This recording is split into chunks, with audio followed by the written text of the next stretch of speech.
Coucou! Avant de commencer cette vidéo, je tenais tout simplement à m'excuser parce que au niveau de mes rythmes de mes vidéos, c'est n'importe quoi. Au début de ma chaîne, j'avais dit que je posterais une vidéo par week-end. Je veux toujours que ce soit le cas parce que je trouve que c'est un bon rythme. Mais comment je me suis organisée pour mon premier trimestre d'école, c'était n'importe quoi. En fait, j'ai pas pensé aux vidéos. Et là, ces dernières semaines, c'est n'importe quoi comment je poste mes vidéos. Du coup, normalement, à partir des vacances de Noël, ça devrait revenir dans l'ordre. Enfin, après les vacances de Noël, ça va normalement revenir dans l'ordre. Je vous demande encore de m'excuser. Sur ces bonnes paroles, j'espère que vous allez bien. Aujourd'hui, on va se retrouver pour un nouveau tour de magie qui sera expliqué. C'est un tour ultra facile à faire, qui est surtout réservé aux débutants. Pour les professionnels, enfin pour ceux qui sont plus avancés, excusez-moi, ce tour ne servira pas à grand chose. Le trucage est plutôt bien fait et bien pensé pour un tour tout simple, mais les spectateurs ne penseront pas forcément à ce trucage. Donc j'espère que tout ça va vous plaire. On est tout de suite parti pour la démonstration, puis les explications.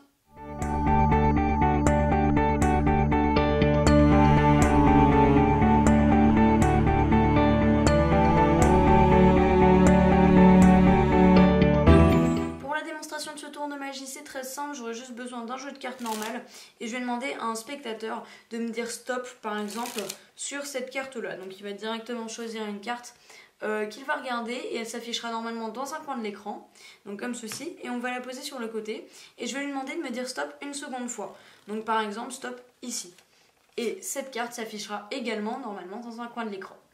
Donc une fois que le spectateur a bien retenu ces deux cartes, je vais lui demander de placer sa carte, sa première carte dans le milieu du jeu tout simplement, et pareil pour sa deuxième carte.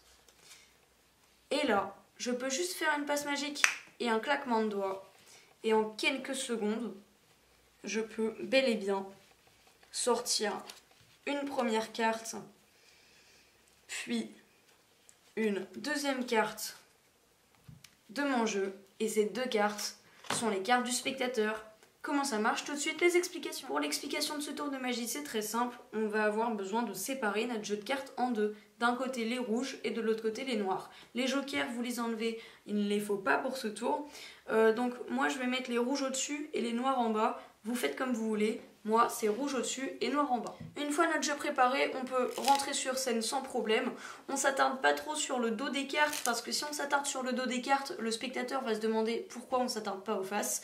Parce qu'on peut vraiment pas présenter nos faces, là. C'est impossible. Du coup, on rentre sur scène et on dit directement au spectateur de nous dire stop. Donc je pense que vous l'aurez compris, il faut que le spectateur pioche une carte rouge et une carte noire. Donc comment faire? C'est très simple, il n'y a pas besoin de forçage exclusivement. En gros, pour qu'il pioche une carte noire, c'est très simple. Je vais faire défiler très rapidement les premières cartes qui sont des cartes rouges, puis beaucoup plus lentement les cartes noires. Il me dira stop sur une carte noire qu'il va retenir, là par exemple l'as de trèfle. Pour qu'il me dise stop sur une carte rouge, je fais défiler très rapidement les cartes noires. Excusez-moi, j'en ai fait tomber une. Donc comme ceci, très rapidement. Puis ensuite, il me dira stop sur une rouge qu'on va sortir. Par exemple, celle-ci. Et ensuite, on a notre jeu, comme vous en souvenez bien, comme ceci, rouge et noir. Et il faut, pour perdre les cartes, qu'elles soient perdues de manière assez spéciale. Il faut que la rouge soit perdue dans les noirs et la noire dans les rouges. Donc pour ce faire, c'est très simple, on va utiliser exactement la même manipulation que pour faire piocher une carte au spectateur. Pour ceci, c'est très simple, on va prendre par exemple la première carte qui est noire, et du coup on veut la placer dans les rouges. Du coup, ce qu'on va faire, c'est que je vais également faire défiler les noirs très vite, m'arrêter sur les rouges, et la placer. Et pour la rouge, la mettre dans les noirs, je fais défiler très vite vers le haut pour m'arrêter dans le bas, comme ceci. Et ensuite, on cache le jeu comme ceci au spectateur. Mais en gros, pour sortir les deux cartes, il y en a une rouge qui se retrouvera dans toutes les noires et une noire dans toutes les rouges.